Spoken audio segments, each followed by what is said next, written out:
Hey guys, Fatigue here, and welcome to another Starcraft 2 Shoutcast, and this is Game 2 of the 3-game series between Sjow and Aibly, and of course, Aibly is playing as the Zerg, and Sjow as a Terran, and Sjow is spawning as the blue Terran in the top portion of the map, and Aibly as the yellow Zerg in the topish rightish portion of the map, and the map is the Shattered Temple.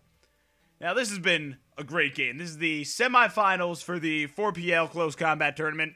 And last game was a fantastic, high macro, very long game. I think it was around 30 minutes. Not very long, but still a pretty decently long game. Just pretty much, for those of you that didn't watch it all the way through, at one point, every single expansion mineral patch at the map was filled with a line split down the middle of the map. There was a Zerg empire of creep just everywhere, and it was pretty much, at one point, just a stalemate. The players would attack each other's army, boom, boom, boom, boom, they would both collapse. They'd go to attack each other's army again, boom, boom, boom, collapsed. It was just, they both had such a macroed up army, they just couldn't even just kill each other's army. It was just a stalemate until, finally, what Sjow did was he built 2 command centers, each on the way over to his bases, and he morphed them into planetary fortresses for the extra defense, which allowed him to shell off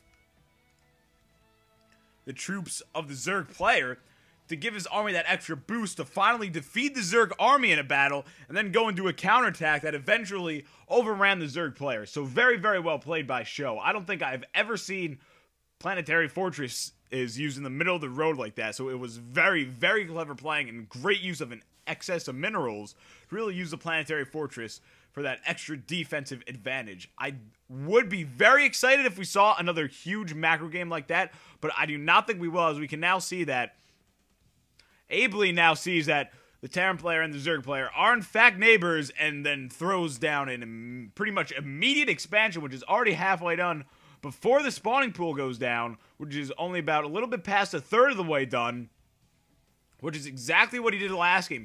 Hatchery before the spawning pool, which is very, very interesting way to play. Really likes to get a lot of Zerglings out there really fast. And of course, Sjow has not scouted these other 2 patches yet, but he now has an SCV and a Marine on the way there to gain some scouting information of that area. And we are going to see them discover the fast expansion again. What will he do with this Marine and this SCV? Will he go to take out this drones? Oh, but there are more drones on the way here. Trying to get the surround of the Marine. Will the drones be able to surround the Marine? Or better yet, they're surrounding the SCV. Will that SCV lose his life? Oh, he will just barely get away. Sjow micros him out of there to save the life of his SCV. And will he be able to take out these 3 drones?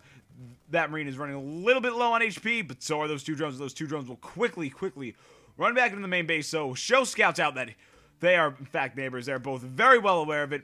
There goes the gas down right there, and this expansion is out and underway. So Sjow now knows that it's pretty much a mirror build of what he saw last game, the fast expansion right away. And, of course, Sjow up here is going for what has come to be known as the Destiny Cloudfist build, the 111 Barracks Factory Starport build, going there right off the bat as we look at the production tab. We do, in fact, have a Hellion almost to be produced right out of this factory right here. Do we see any Zerglings on the field? We do see 8 Zerglings on the field making their way across the middle of the map right now to try to do some early harassment to Sjow's main base. And we see the Hellion. Will the Zerglings get the surround off the Hellion? No. Will the Hellion be able to get the flames off? Get the flames off. 1 Zergling down. 3 Zerglings down. You know, this is a really great map for Terrans. They can position their Marines up on the high ground like that, and in situations like that, where Zerglings need to be roasted and the Hellion needs some support, just lure him back, and the Marines can just take him out real fast. All done.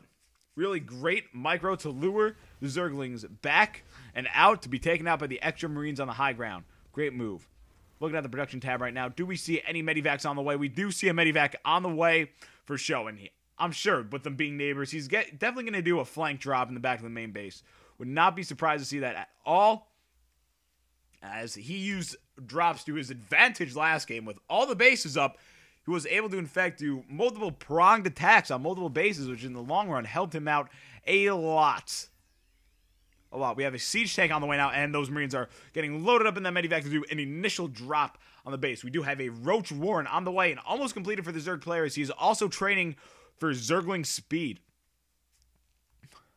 Let's see what this drop can do as he is now in the Zerg main base. He's got to watch out for that Queen, though. That Queen can, in fact, take out the Medivac, but the Marines are dropped right out to fend that Queen off there, going right for the supply line right now. A Spine Crawler is being thrown up right there, but will instantly be denied, as they can also take out that Evolution Chamber if they wanted.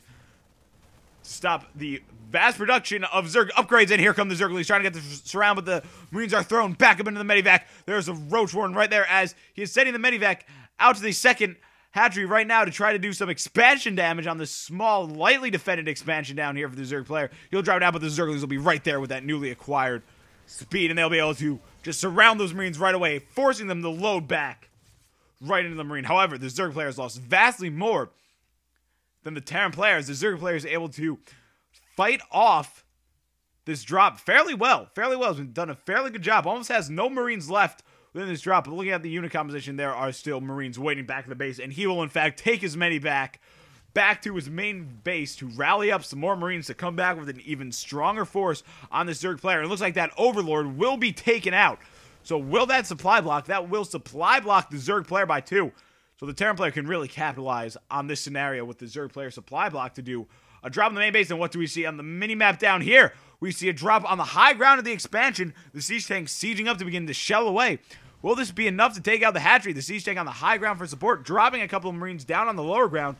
Definitely doing some economical damage as this little ball of Zerglings is trying desperately to get over to assist, but they will not be able to do much as the Marines can just be loaded back on and onto the high ground. The high ground on this map can really be used to the advantage, especially, again, to the Terran players to really get in there. And we see a double prawn drop into the main base of the Zerg player. So this hatchery is definitely a goner as they are just free to shell away at that hatchery, but now the Zerg player has to worry about his main base. He's going to let his expansion go. So if he lets his main base go, this is just elementary right here. It's GG, and those Marines are moving quite well in the main base. Only 2 Zerglings and 1 Queen left for defense, but 23 drones. Looks like he might have to utilize the drones. This Evolution Chamber looks like it will be taken out as well. He has to get the drones on his surround if he wishes to save the life of this game. A Baneling nest right there. So do we see any Banelings on the way? No, just Zerglings in production in desperation to try to get the surround of the Marines to save his life in the tournament and go one more game. Aibly needs to get Zerglings out right now. This Baneling nest looks like it will go down as it is now bleeding.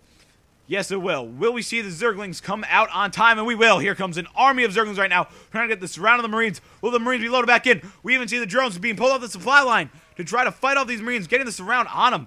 A lot of the Marines will go down and get into the Medivac out of there quick before the Queen can take it out. Will the Queen, in fact, be able to take it out? No, the Medivac will barely escape with quite a few of its health left, but lost the expansion and lost a hefty sum of production buildings. However, if we look at the production tab, nothing on the way for the Zerg player. He has to get his economy up and running right now, as he pretty much has no economy right now.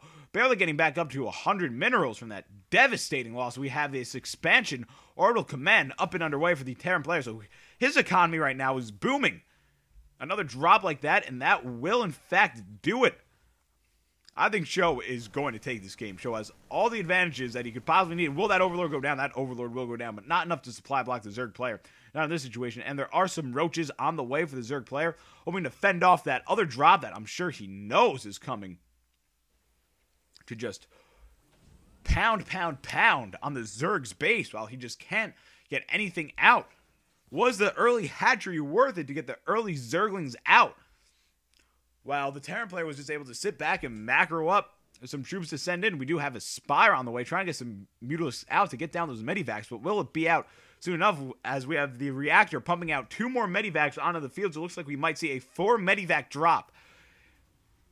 Or a split drop, the 2-prong drop to the front door and then in the back. That'd be really interesting, but it looks like all 4 Medivacs will, in fact, move out into a group as they're moving into the back door of the base, trying to go on the ledge. The Overlord here will, in fact, spot the drops coming in. They are moving onto the creep, into the Zerg's home. Quite a few roaches to fight off, but not enough, especially with the 3 siege tanks there. Oh, Sjow is just demolishing the Zerg troops right now, and that is a GG from Aibly, and Sjow will move into the final game of this tournament. So, thanks for watching, guys. Please comment, of course, and like the video if you liked it. Your feedback helps me improve my shoutcasting and improve my videos as a whole. Of course, if you like this video and want to see some more videos like me, please, of course, subscribe to my channel. Until next time, guys. See you guys later.